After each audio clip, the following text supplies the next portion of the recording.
bersyukur Tuhan karena kemenangan Tuhan berikan buat kami. Di tempat ini kami melihat Tuhan bagaimana kemuliaan Tuhan dinyatakan. Kami mau belajar firman-Mu, urapi hamba-Mu yang tidak ada apa-apanya. Urapi setiap kami. Dalam nama Yesus kami berdoa mengucap syukur. Haleluya. Katakan. Silakan duduk Bapak Ibu.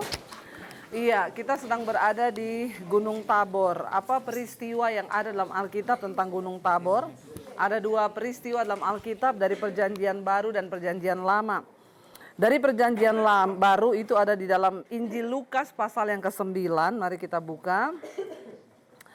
Injil Lukas pasal yang ke-9 ayat yang ke-28, judul perikopnya Yesus dimuliakan di atas gunung, ya.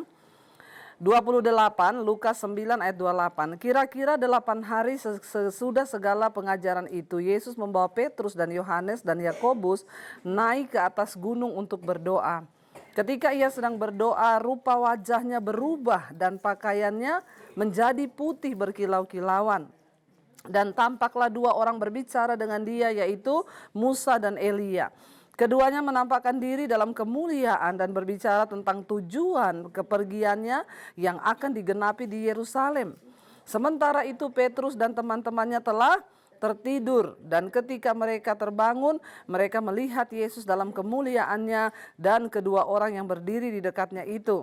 Dan ketika kedua orang itu hendak meninggalkan Yesus, Petrus berkata kepadanya, "Guru, betapa bahagianya kami berada di tempat ini. Baiklah kami mendirikan sekarang 3 kemah, satu untuk engkau, satu untuk Musa, dan satu untuk Elia."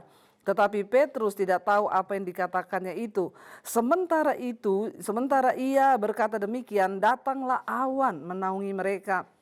Dan ketika mereka masuk ke dalam awan itu, takutlah mereka. Maka terdengarlah suara dari dalam awan itu yang berkata, "Inilah anakku yang kupilih, dengarkanlah dia." Ketika suara itu terdengar, nampaklah Yesus tinggal seorang diri dan murid-murid itu merahasiakannya. Dan pada masa itu mereka tidak menceritakan kepada siapapun apa yang telah mereka lihat itu. Bapak Ibu, di sini pernah terjadi sebuah awan kemuliaan Tuhan. Ya, Yesus datang ke tempat ini untuk berdoa dan ada awan kemuliaan yang turun di tempat ini. Kuasa Tuhan nyata dari tempat ini.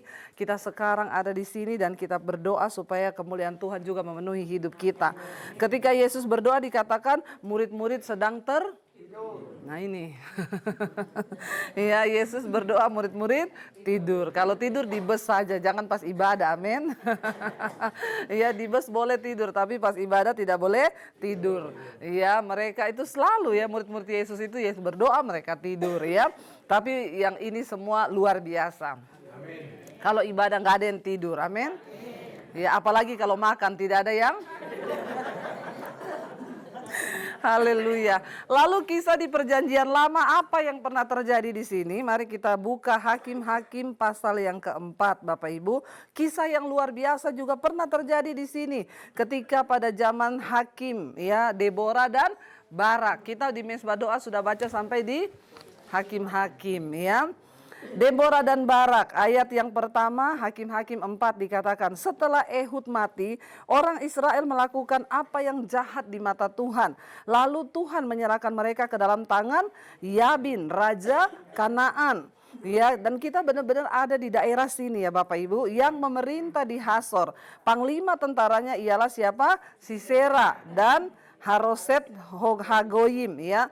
Lalu datanglah Israel berseru kepada Tuhan sebab Sisera mempunyai 900 kereta besi dan 20 tahun lamanya ia menindas orang Israel dengan keras.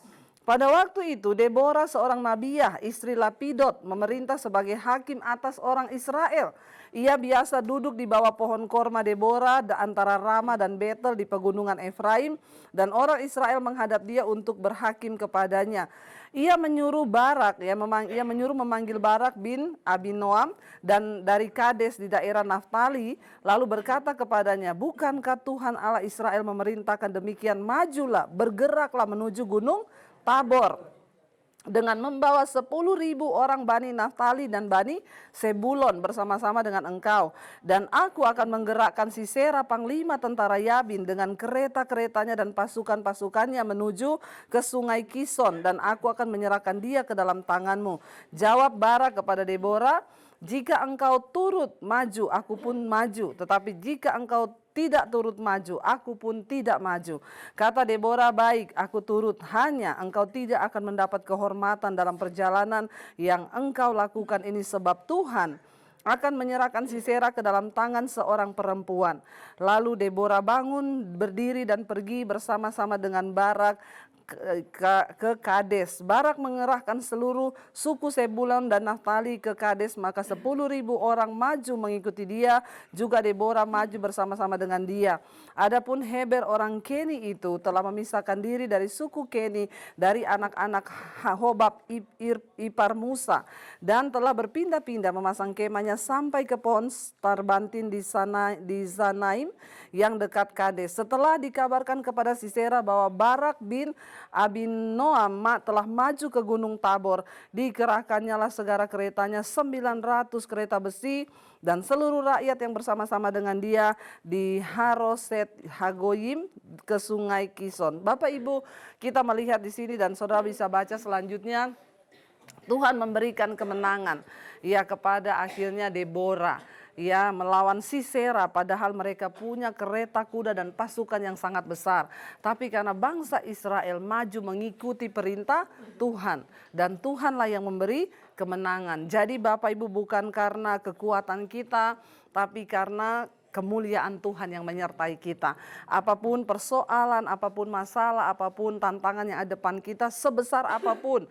Tadinya bangsa Israel ketakutan, tapi karena mereka berbuat jahat kepada Tuhan, Tuhan menyerahkan mereka, saudara, ya ke tangan Raja Kanaan, ya. Dikatakan tadi pada ayat yang pertama, yaitu Yabin. Akhirnya mereka ditindas, ya, diperbudak, diperlakukan dengan kasar. Lalu mereka berseru-seru lagi kepada Tuhan. Lalu Tuhan membangkitkan seorang nabiah, yaitu Deborah, ya, dalam bahasa Indonesianya Debbie. Bilang amin dong. Ya, dia seorang yang gagah perkasa. Bahkan panglimanya laki-laki nggak berani maju. Dia bilang, kalau kamu maju Deborah, aku juga maju, ya. Akhirnya Deborah bilang, aku maju. Ya baik, aku juga maju. Jadi tidak selamanya laki-laki itu perkasa. Kita belajar dari sini, ada Deborah yang luar biasa, Bapak Ibu. Seringkali memang kita harus tegas, ya, di dalam menghadapi sesuatu. Ya, jangan kaget kalau saya sedikit marah-marah. Ya, karena memang membawa grup yang besar itu, ya, ada hal-hal yang harus memang kita tegas, ada hal-hal yang, ya, disinilah jiwa walaupun kita wanita, tapi ya semua kita, entah perempuan laki-laki, kita harus memiliki jiwa prajurit di dalam Tuhan. Ya, Deborah itu memiliki jiwa prajurit, maju sampai imannya Sisera aja ditaruh kepada dia, saudara, ya, untuk maju berperang, dan Tuhan memberi kemenangan, ya, karena mereka mau taat kepada Tuhan. Apapun persoalan kita hari ini, mari kita maju bersama dengan Tuhan, karena di tempat ini pernah terjadi kemuliaan yang begitu luar biasa. Kita bangkit berdiri sekali lagi, kita nyanyikan pujian tadi, ya, minta kemuliaan Tuhan turun, kemenangan itu terjadi dalam hidup kita. Sekali lagi katakan, Bapak Ibu, kami menyembah Engkau Tuhan dari tempat ini, biar yakin Kau hadir di sini. Ku rasakan kuasa yang tak terbatas. Ku yakin Kau nyata di sini. Kemenangan terjadi di sini. Biar musik saja, Bapak Ibu, kita tutup mata dalam hadirat Tuhan. Sesuatu yang besar, yang luar biasa pernah terjadi di tempat ini. Biarlah kita juga boleh mengalami impartasi kuasa Tuhan dari tempat ini, agar kita bisa bawa itu dalam hidup kita. Kita meminta kuasa kemenangan, hadirat Tuhan, kemuliaan Tuhan, awan kemuliaan itu biar turun dalam hidup kita hari-hari ini. Sehingga Tuhan melakukan terobosan demi terobosan. Tidak peduli sekecil apapun kekuatanmu, sekecil apapun tenaga, apa yang engkau punya hari ini. Ketika dalam kemuliaan Tuhan, itu akan menjadi sesuatu yang besar. Sebab bukan karena kuat dan gagah kita, tapi sungguh hanya karena kemuliaan Tuhan dalam hidup kita. Biar Engkau mulai dengan iman perkatakan, aku percaya Tuhan, aku percaya apa yang pernah terjadi itu Engkau Tuhan juga menyatakannya di dalam hidup kami. Kami menerima impartasi kuasa Tuhan dari tempat ini dengan iman ketika kami buka hati. Bapak Ibu, kuasa itu terjadi hanya bagi orang-orang yang mau buka hati dan percaya kepada Tuhan. Ketika engkau ragu, maka kemuliaan itu tidak akan engkau terima. Tetapi Deborah percaya dan dia maju berperang sehingga Tuhan memberikan kemuliaan itu. Terima kasih Bapak. Angkat tanganmu sekali lagi. Ku yakin Kau hadir di sini, ku rasakan kuasa yang tak terbatas. Ku yakin Kau nyata di sini, kemenangan terjadi di sini. Ku yakin.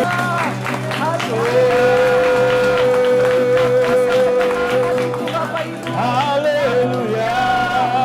Percaya pemulihan terjadi, kekuatan datang dalam hidup kami Tuhan.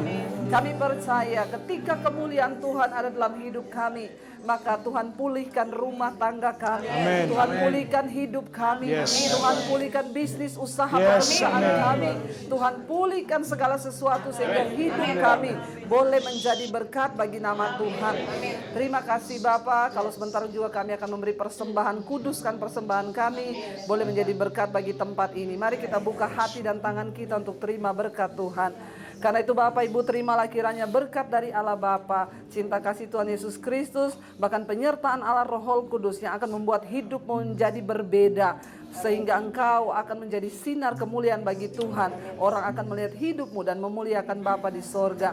Karena itu terimalah kiranya berkat, rahmat, anugerah dari Tuhan Yesus Kristus mulai hari ini bahkan sampai kali yang kedua. Tuhan Yesus datang menjemput kita, nama kita tercatat di dalam kitab kehidupan. Dalam nama Yesus yang percaya diberkati, katakan bersama. Amin.